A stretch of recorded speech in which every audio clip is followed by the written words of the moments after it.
Hey, what's up, you guys? It's Alyssa. Check my pronouns, and let's get ready for a hot, hot day. Hey, what's up, you guys? It's Alyssa, and I thought I'd do a little vlog because it's a hot day today, and we're going to the wave game. And I just wanted to show you a bit of like what it takes to get me and my service dog out of the house. All right, come on, let's go. First things first, sun shirt. I need it. That's part of it.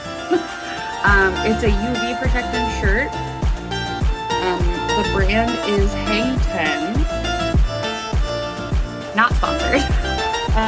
But yeah, I wear these.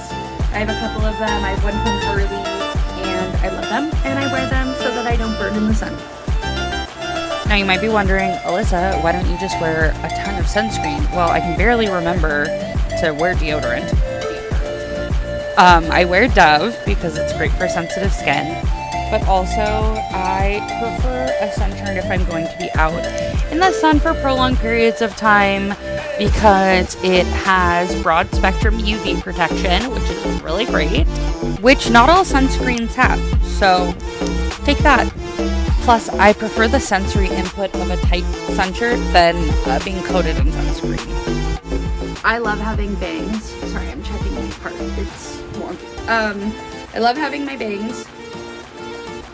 But now when it's so hot and I know I'm gonna be out, so we're gonna put this up and zhuzh it.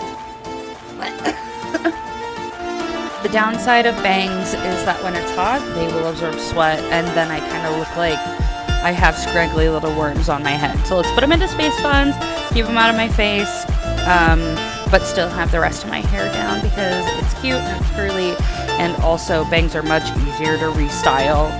I don't know if you know anything about styling curly hair, but it takes some finesse. So the smaller the section to restyle, honestly, the better. Anyway, I recently learned that sunscreen in the USA is like super outdated, and they're literally working on it right now. They had started proposals in like 2019 that didn't take effect, and then COVID hit, and COVID's changed almost everything. So yeah, sunscreen time. But now the FDA is going to have to update and test all of the sunscreens to make sure that they're up to date.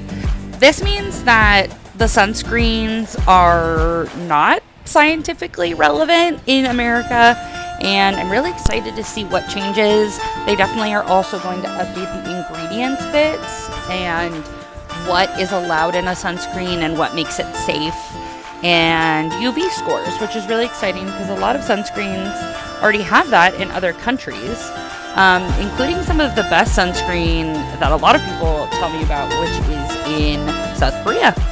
Ultimately, though, sunscreen protection for me is a safety issue. I am on 3 different photosensitive medications, including an SSRI and an SNRI, and you can look those up because I am not a pharmacist nor a neuroscientist, so I'm no good at explaining pharmacy medications, but I do know that the sun and me have beef.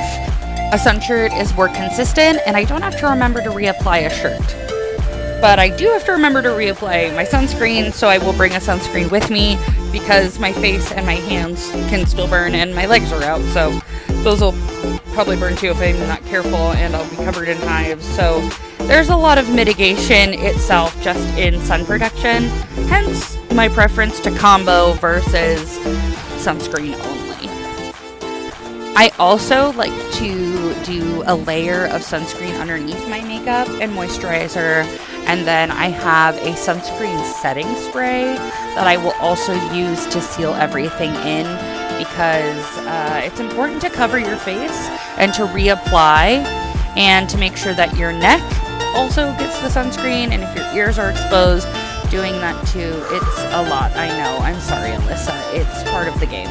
Also, have you guys had a sunburn recently? Because if you haven't, I don't want one, okay? And so I will be wearing as much skin protection as possible, and you only get one body, so you might as well take care of it, even if that means you are greasy, which is a sensory nightmare for me, honestly.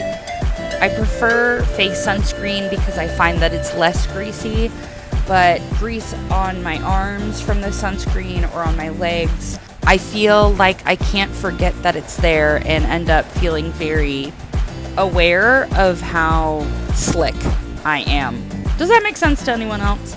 Let me know if you also don't like greasy sunscreen and if you found any that work for you that are less greasy. I transition to sitting. Leave me alone.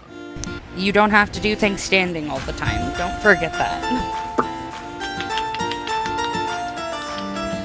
Another reason I'm so cautious about sun care and being prepared to be out in the heat, well, it keeps my longevity higher. If I don't have to worry about keeping my body from burning or being photosensitive or breaking out in sun-induced hives and swelling, not that that doesn't happen, but, you know, then I'm able to last outside longer, which means that I'm able to enjoy the activities that I want to do more than I normally do.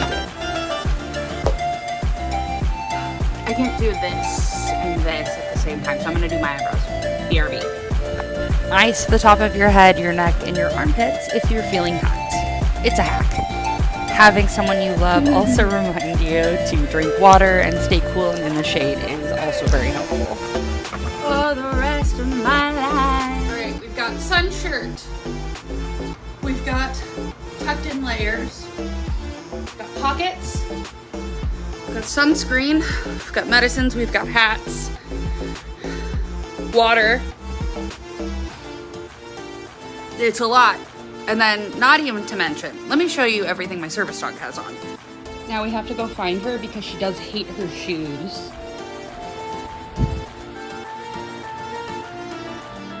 This is Caught in the Act Unfaithful, and you're the star. Oh yeah, now we have to make sure the dog is ready. We've got dog shoes that are heat resistant and breathable with a mesh top. They sort of look like Iron Man shoes because they have a yellow reflective to it. It's very funny. She's also wearing her breathable jersey vest and a blue cooling vest that literally feels like ice when you add water on it. We have breathable pockets on the side for maximum ventilation, and she's wearing these leash tabs to try and keep people from touching us. Test trained, this dog is all in. Finally ready to celebrate Pride Night at the San Diego Wave at the Snapdragon Stadium. And we made sure we were all set and cool. So make sure to join us on our next adventure. Like, comment, and subscribe, and let me know how you stay cool in the summer heat.